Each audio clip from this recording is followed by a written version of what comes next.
Boa noite, bem-vindos. Vamos começar já já a nossa live sobre mulheres de Shakespeare. É um projeto que foi contemplado no edital da SESC, né, a Secretaria de Cultura Criativa do Rio de Janeiro. Vou falar um pouquinho sobre 6 personagens, tá, de Shakespeare. Na verdade, vou dar mais uma ideia sobre, né, essas personagens, né, fazendo uma associação à atualidade. Já digo de antemão que não vou falar muito sobre cada personagem, nem sobre cada peça, tá? Porque realmente Shakespeare é bem complexo, né? Então, por isso que eu nem vou fazer leitura da peça em si. Vamos falar realmente sobre as personagens femininas, tá? O meu foco é esse.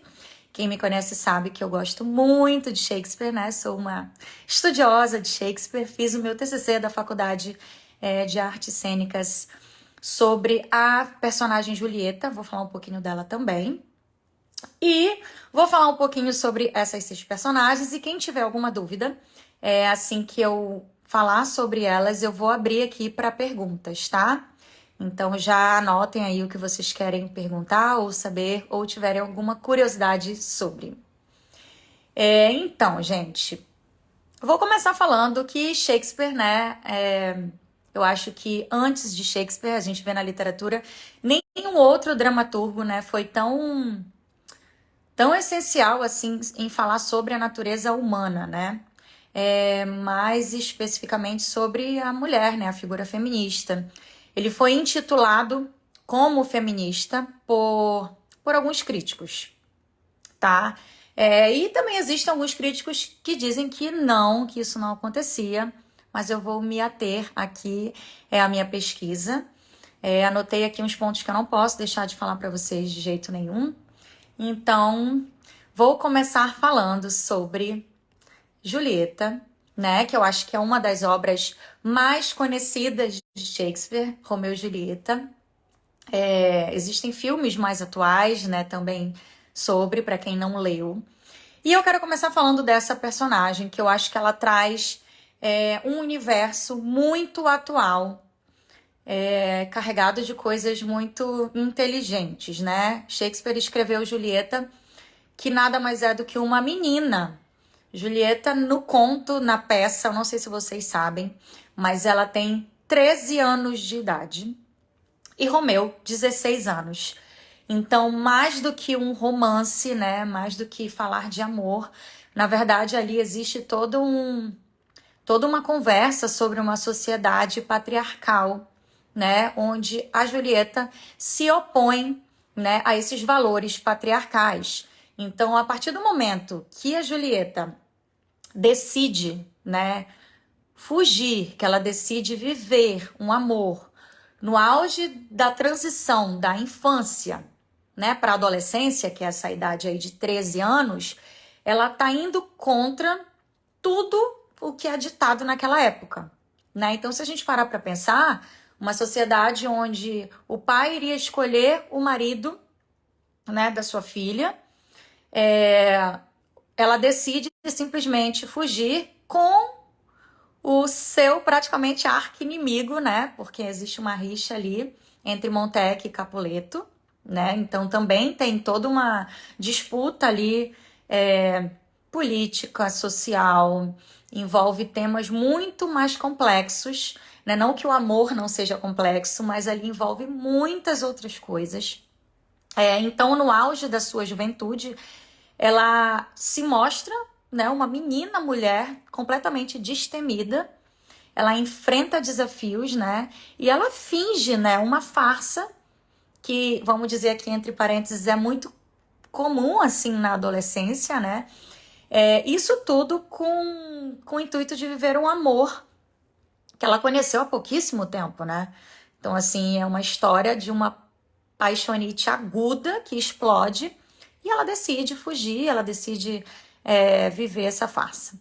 Tá? Outra coisa que chama atenção nessa peça, né, é o título da peça, que leva ao título da mulher. né, Romeu e Julieta. Então, em 36 peças de Shakespeare, só duas, né, levam o nome da personagem no título, mesmo que em segundo plano, né, que é Romeu e Julieta, e Antônio e Cleópatra, que eu vou falar um pouquinho também da Cleópatra. Então, a gente pode dizer que a peça Romeu e Julieta, né, circunda ali uma transgressão da mulher, né, que por sua vez não aceita o papel que lhe é imposto numa sociedade patriarcal. Tá, vou mudar agora de personagem. Poderia ficar aqui horas falando de Julieta, mas a gente tem um pouco tempo, então quero dar uma pincelada aqui para vocês procurarem, né, saber mais e se interessarem mais sobre essas personagens de Shakespeare. A próxima personagem é a queridíssima e que eu sou super fã, Lady Macbeth, da peça Macbeth, que eu acredito, né, na minha opinião, é se não a mais, né, a peça mais, a tragédia mais sangrenta de Shakespeare, né? Então ocorre tem uma coisa política, mas também tem uma guerra ali muito sangrenta entre os personagens que querem subir, né, de posto. Macbeth quer se tornar rei, a Lady quer se tornar rainha, e aí já entra no lugar que ela é uma mulher destemida, uma mulher forte, uma mulher que carrega muita responsabilidade. Então, mais uma vez, Shakespeare escreve sobre uma personagem feminina, né, repleta de características muito diferentes para a mulher da época. Ela transpõe, né, as características das mulheres que viviam naquela época. Então, na própria peça, né, enfim, na cena ali da tragédia que acontece, que o Macbeth, enfim, assassina, ela tá por trás disso tudo, né? Tem uma cena da peça que ela, inclusive, praticamente, entre aspas, vou falar aqui bem, de um jeito bem popular, quase que vende, né, assim, sua alma, o seu sexo, né, sua libido, em troca disso, né, de querer se tornar uma rainha, de querer ter uma posição muito acima do que poderia ser imposto à mulher naquela época. Ele criou, né, Shakespeare criou uma personagem fortemente ligada, assim, a todo o enredo. Então, a Lady, ela tá muito presente na peça toda, praticamente. E ela tá muito associada também ao sentido político. Ele coloca muito, como eu falei lá da Julieta, muito política, muita sociedade, coisas que vão muito além do amor, né? Não fica passando ali só por a figura feminina o tempo todo como uma personagem frágil. Pelo contrário, nós acabamos de falar de duas personagens completamente fortes, né? E cheias de características muito atuais, né? Se a gente parar pra ver. Então, mais uma personagem. Agora eu vou falar um pouquinho sobre a Ofélia, né? Ofélia, de uma das peças mais conhecidas, né? Hamlet, ser ou não ser, eis a questão. É uma das frases mais famosas aí do mundo shakespeariano. Ofélia, na verdade, diferente da Lady Macbeth e de Julieta, é uma personagem que ela é muito conhecida, inclusive tem várias frases, vários textos que falam sobre o silêncio da Ofélia. Diferente das outras personagens, em Hamlet, ela entra como uma mulher que, de fato, não tem voz, né? Uma mulher que tá ali numa sociedade machista, patriarcal, cerceada por homens, né? Ela é cercada pelo pai, pelo irmão, por Hamlet, e o tempo todo ali ela tá com muitos homens e ela de fato não tem voz. Então, esse é um dos motivos dela ter esse silêncio, né? Aí como uma característica. Mas o que acontece também é que, apesar disso tudo, dela ser uma mulher, né, silenciada, Hamlet chega a tratar a Ofélia como uma figura desonesta, né? Feita uma prostituta, uma mulher que não é justa. Então, A cena, uma das cenas principais de Hamlet, que é a cena do convento, que é dividida em 4 partes, e é onde tem essa cena do ser ou não ser, eis a questão, é uma cena que mostra claramente isso, né?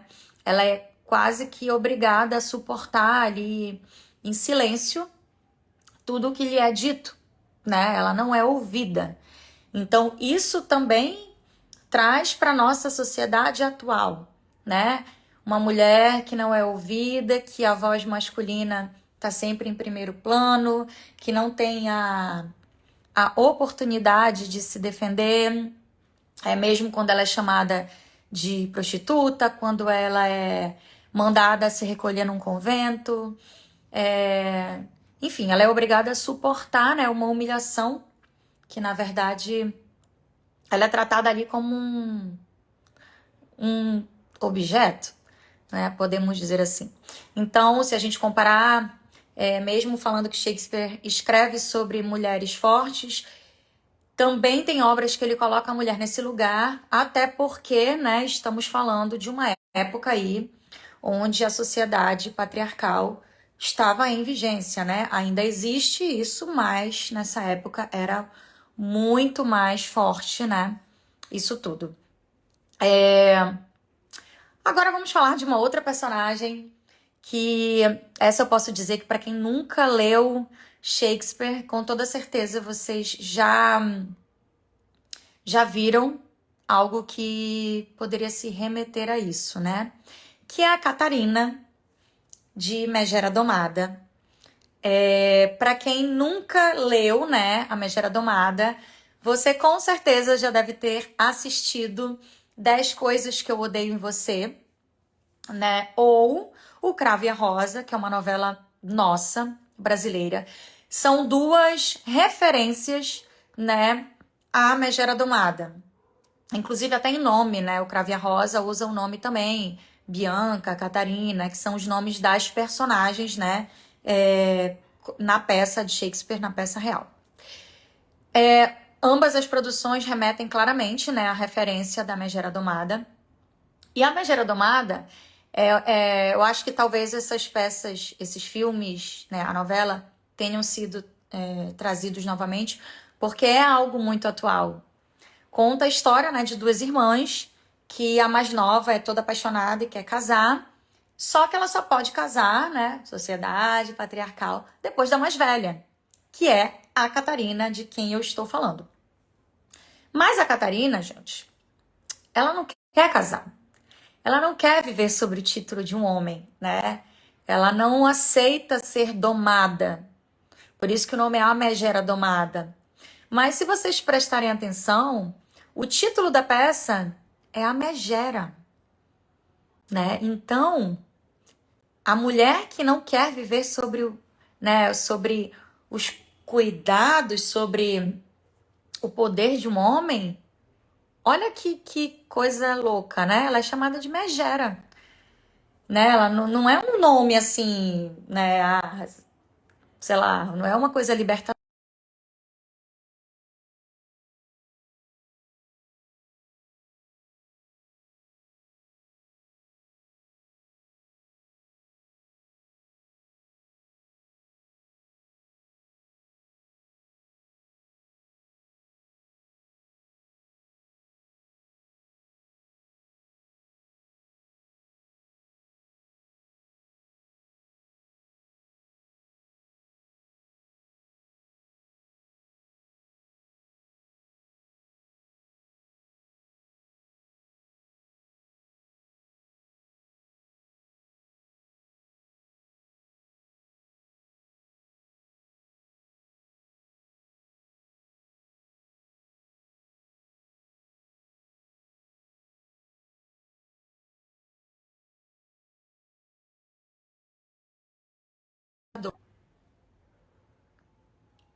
Me digam aí se travou.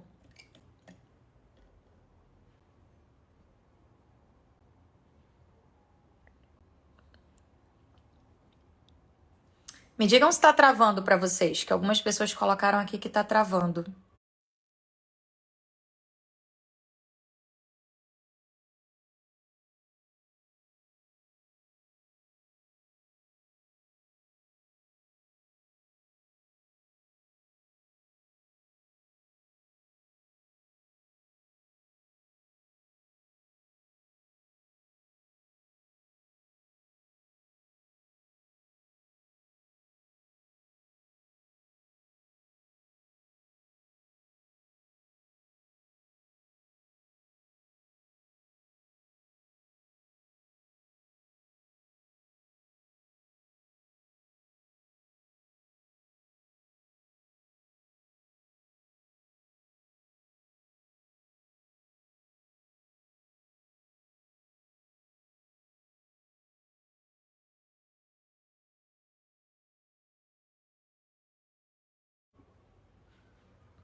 Deixa eu tentar ver aqui. Voltou, gente? Me digam se voltou.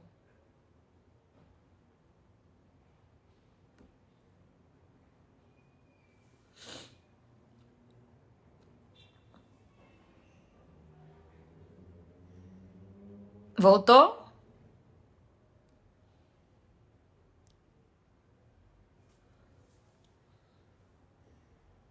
Ah, que bom, então voltou. Então, voltando, né?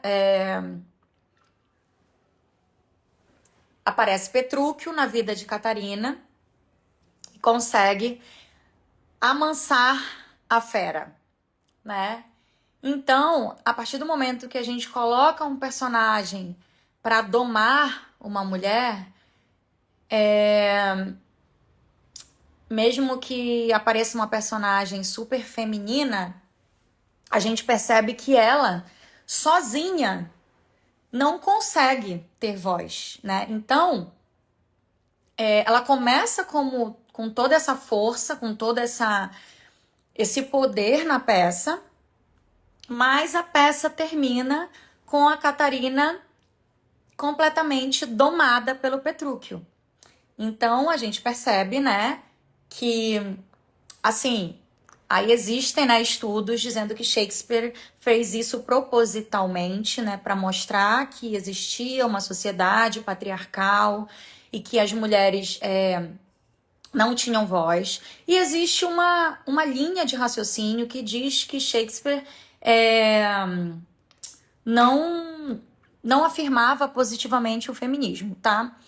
A gente sempre vai encontrar, né, duas versões, enfim, e opiniões sobre. Eu acredito, eu vejo Shakespeare como um feminista, né? Visto de todo um estudo que eu já fiz sobre ele, né? Estudos meus. Então eu acho que existe sim a possibilidade dele ter, né, ter tido vontade de mostrar como a mulher, apesar de ter uma força, de ter uma garra, não consegue, né, finalizar sozinha a peça. Então, realmente, a Megera domada, né? Já começamos aí pelo título, chamando a mulher de Megera. Já diz que ela vai ser domada, né? Começa com uma figura fortíssima da personagem Catarina, que não aceitava, né? Enfim, o casamento, completamente mansa, né? Completamente domada por um personagem, né, masculino que aparece ali para domar a fera. Então, mais uma vez, a gente vê ali completamente uma personagem que diz muito sobre os dias atuais também, porque isso acontece muito, tá? E a nossa sexta personagem, eu falei lá no início, né? É a segunda, né, das duas peças que eu falei, de 36 peças de Shakespeare, duas têm o nome, né, da mulher no título, que é Romeu e Julieta e Antônio e Cleópatra. Então, mais uma vez, né, ali Cleópatra aparece no título, uma rainha super madura, amante das artes, tida como uma mulher extremamente sensual, né? A Cleópatra, ela é acusada por tudo isso que ela traz, né? Por todo esse poder, por todo esse empoderamento, ela traz uma acusação muito forte. Então, ela era chamada de manipuladora, de feiticeira, de bruxa e até de prostituta, né? Porque as mulheres que tinham toda essa carga aí, né, de libertação, de liberdade, elas eram, né, rebaixadas a esses títulos. Então, essa personagem histórica que até hoje, né, a gente vê também super presente aí na sociedade, inclusive só como Cleópatra e tal, ela foi, na verdade, ela traz um imaginário muito construído pelos romanos, tá? Então, isso é muito complicado porque os romanos, eles odiavam o fato dela ter se casado com dois dos seus maiores líderes, né? Que é Júlio César e Marco Antônio, né? Então, eles jamais aceitavam o fato de uma mulher né, poder governar ou ter influência na política romana. Isso é seríssimo. Então a gente está falando aí de, olha só, romanos, né? Então, ela é um exemplo de autonomia feminina, sim, apesar de carregar toda essas acusações. E talvez, né, eu ouso dizer que é uma das personagens mais, assim, fortes no sentido, assim, em termos de interpretação das peças de Shakespeare, né? Porque o que acontece é que a Cleópatra, ela é bastante, para quem leu, né, ou pretende ler a peça, ela tem muita noção do seu papel político e social. Então, o que acontece? Antônio, ele é muito julgado pelas suas irresponsabilidades e pelas suas escolhas. Quando ele fazia alguma coisa errada, tudo era justificado com o motivo do feitiço, né? Pelo amor dele pela Cleópatra. Então, assim, se ele fazia alguma coisa errada, se ele fazia algo errado na política, algo errado no governo, era porque ele amava essa mulher, era porque ele estava enfeitiçado, é porque ela era uma bruxa. Em contrapartida, a Cleópatra, ela é julgada exatamente por não cometer isso. Ela não cometia o mesmo erro que Antônio, né? Porque ele se deixava levar pela paixão, mas ela sabia claramente separar, né, a paixão da política, né, dos seus deveres como uma mulher que estava à frente de algo muito mais forte, né? Então eu acho que é uma personagem fortíssima que vale a pena ler para quem não leu. E também tem filmes, né? Então, se você prefere primeiro entender esse universo através de filmes, acho que vale muito a pena. Falei um pouquinho aqui, tá? De 6 personagens. Dei uma pincelada. Lembrando que, gente, Shakespeare é uma leitura para quem não é acostumado, que parece ser muito difícil, mas depois você vai se acostumando. A gente consegue fazer muita coisa entrelaçada com a atualidade, né? Eu acho que ele traz muito essa carga humana, política, social. Então, vale muito a pena ler. Como eu disse, é uma pincelada mesmo, tá? Porque eu poderia aqui ficar falando horas sobre essas mulheres e sobre outras mulheres também, né? Desse universo. É um assunto que me interessa muito.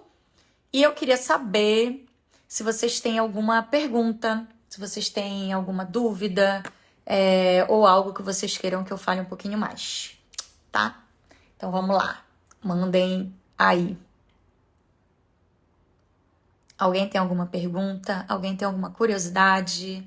Alguém tem algum comentário ou alguma consideração sobre essas mulheres de Shakespeare?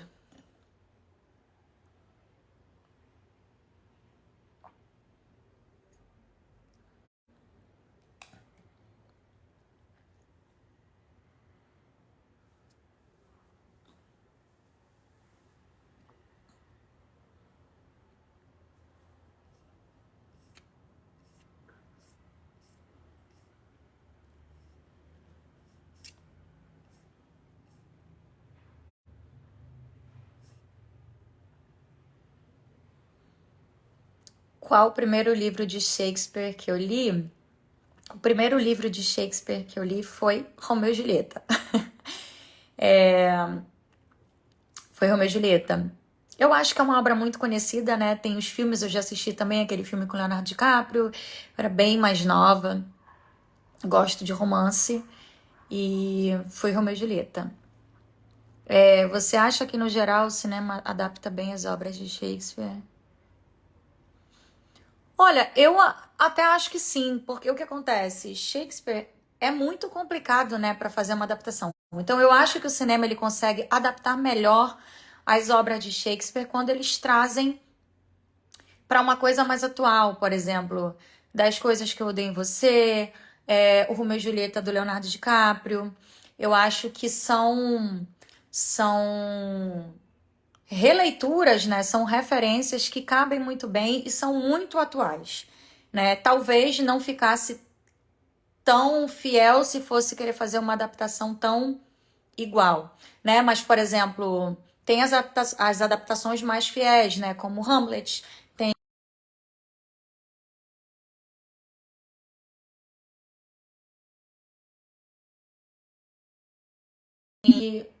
todas essas produções, elas trazem uma carga que é necessária, mas com sempre um viés ali de uma pontuação de cada diretor.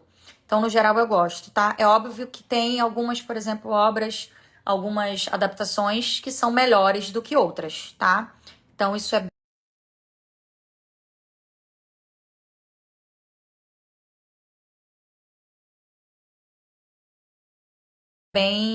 bem relativo, assim.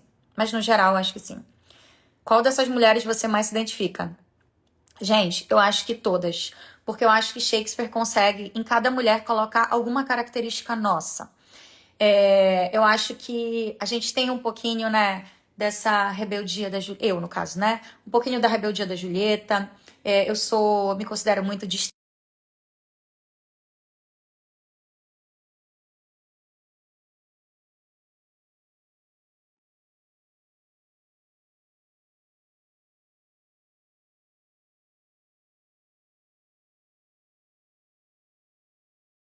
Sim, eu acho que Monique tem um pouquinho de cada uma. Fazendo uma analogia da mulher dessa época para hoje, você acha que mudou? Teve evolução para a época atual? Eu acho que a gente já teve uma evolução enorme, né? Aqui no âmbito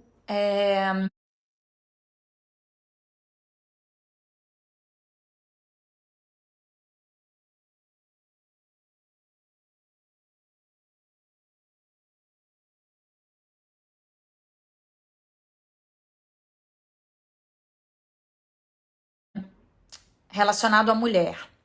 Mas eu acho que muita coisa ainda é igual, né? Eu acho que a gente vive numa sociedade machista e patriarcal ainda, sim, por mais que isso esteja mudando, por mais que a gente já tenha conseguido muitos ganhos, né, muitos méritos, ainda é uma batalha muito árdua.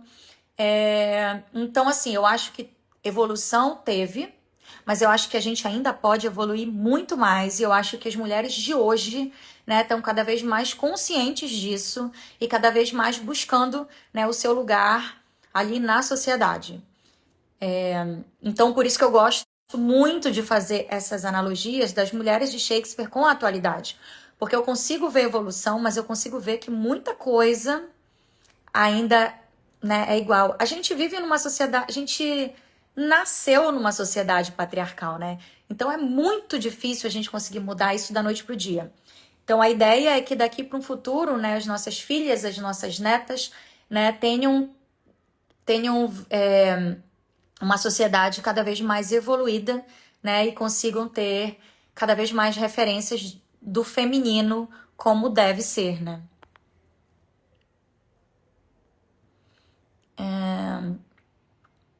A Megera Domada da Netflix aparentemente não teve uma boa crítica quanto à adaptação, né? Então, gente, é o que eu tô falando, tá? É uma adaptação super atual, né? Você não pode querer comparar 10 coisas que eu odeio em você com o livro A Megera Domada. É praticamente impossível, né? 10 coisas que eu odeio em você tem a Megera Domada como uma referência, mas é extremamente atual. Então, eu acho que a gente precisa entender como do que se trata, né, essa adaptação, tá?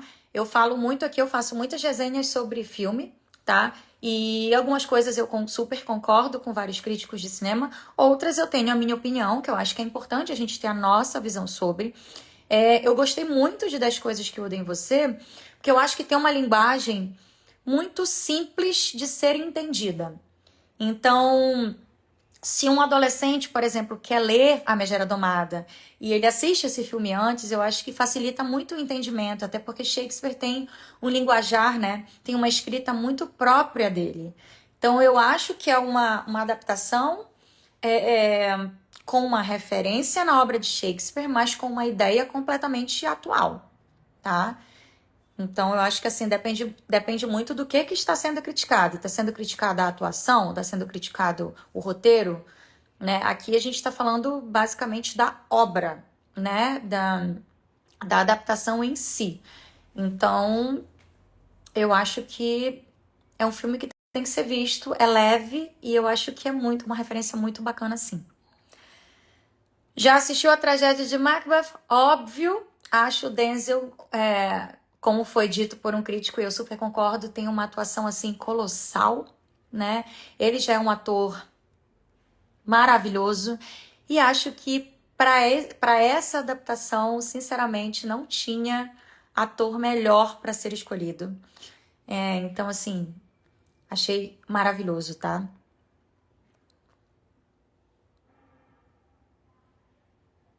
Achei o Shakespeare que vi com Olivia Russo mais identificado com a sua obra.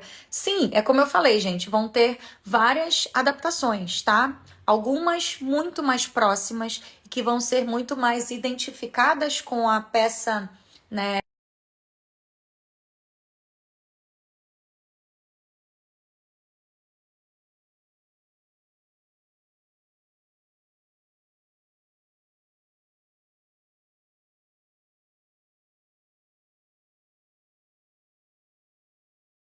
A gente tem que entender que existem adaptações que são comerciais, né? O que que é isso? São adaptações que a gente quer que venda, né, para a indústria atual.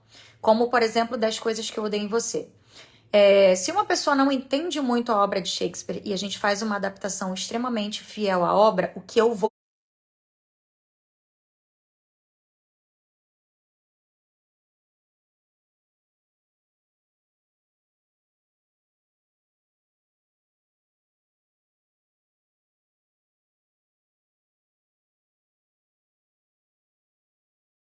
amar, às vezes não vai ser tão comercial. Então, assim, alguns diretores e alguns, né, produtores, enfim, roteiros, escolhem ser mais comerciais ou ser mais fiéis à obra, tá? Isso varia muito da escolha de cada, né, diretor ali. Então vai ter sempre essa divergência e é isso que eu gosto, tá? Adoro ver pessoas acharem melhor uma adaptação do que outra. Sempre vai ser muito incrível ver esses pontos de vista. Qual é o ator mais shakespeariano, na sua opinião, e qual poderia ser? Isso é difícil, hein, gente? Qual ator mais shakespeariano? Não sei dizer, porque eu acho que qualquer ator pode ser shakespeariano a partir do momento que ele entende a linguagem de Shakespeare. Então, assim, eu acho que é muito complicado a gente nomear alguém. Porque, por exemplo, o Denzel Washington é um ator maravilhoso, tá? Mas eu nunca, assim como outros atores, eu nunca tinha imaginado ele num papel de Shakespeare, assim como, sei lá, algum ator. Vou dar um exemplo aqui, bem hollywoodiano, Brad Pitt, por exemplo. Nunca imaginei ele num papel de Shakespeare. Mas talvez se ele conseguir entrar nesse universo, ele vai conseguir fazer uma atuação tão maravilhosa quanto, tá? Denzel é um ator incrível, mas que assim, achei que foi de uma propriedade do personagem maravilhosa, até porque ele é um ator que passeia por muitos universos dentro do cinema. Né? A gente não vai nomear ele como um ator de drama, um ator de comédia, um ator de romance. Ele é um ator maravilhoso, né? Então, que se entregou ali no papel do Macbeth e fez brilhantemente. Assim como eu acho que muitos outros atores podem fazer brilhantemente outros personagens de Shakespeare. Então, não vou conseguir dizer um, tá?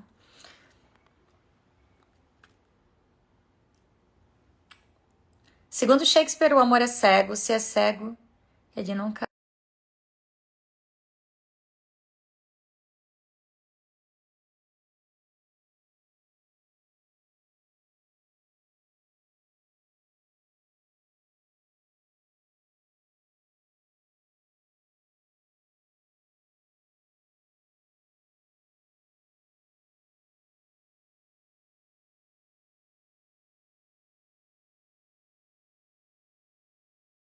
É muito mais do que um romance, né? É um. É uma peça completamente política, social, né? Que fala sobre a sociedade patriarcal. Então, eu acho que o amor não é cego. Eu acho que ele usa isso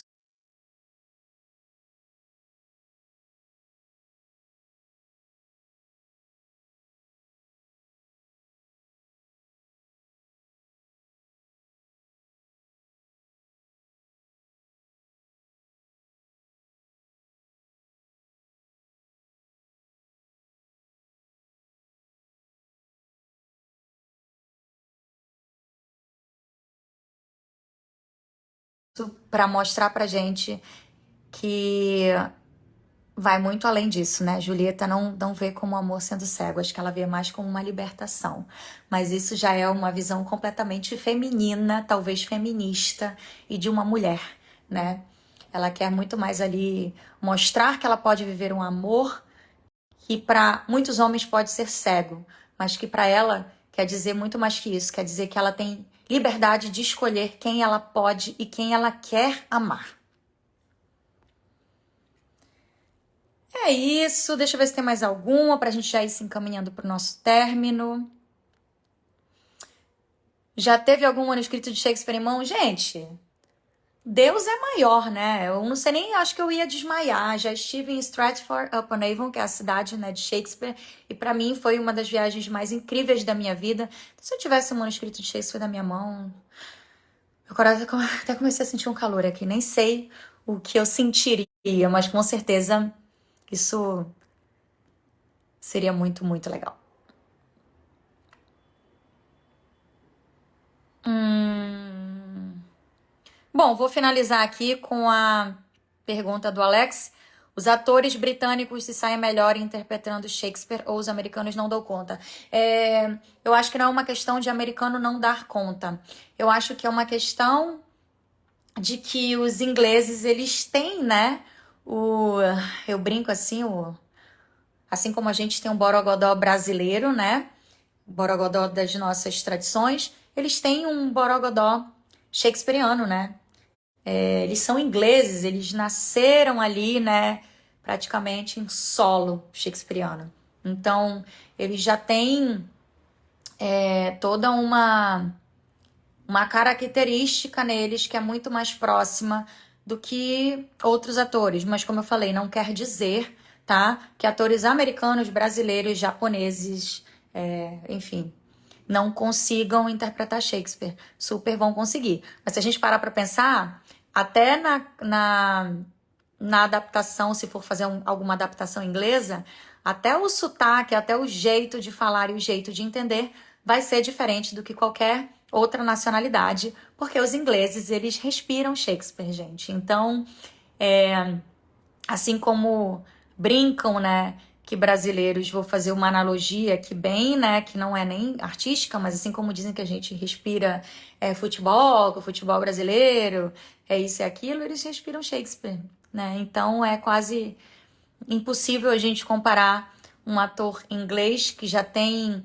eles têm uma técnica muito diferente da nossa, né?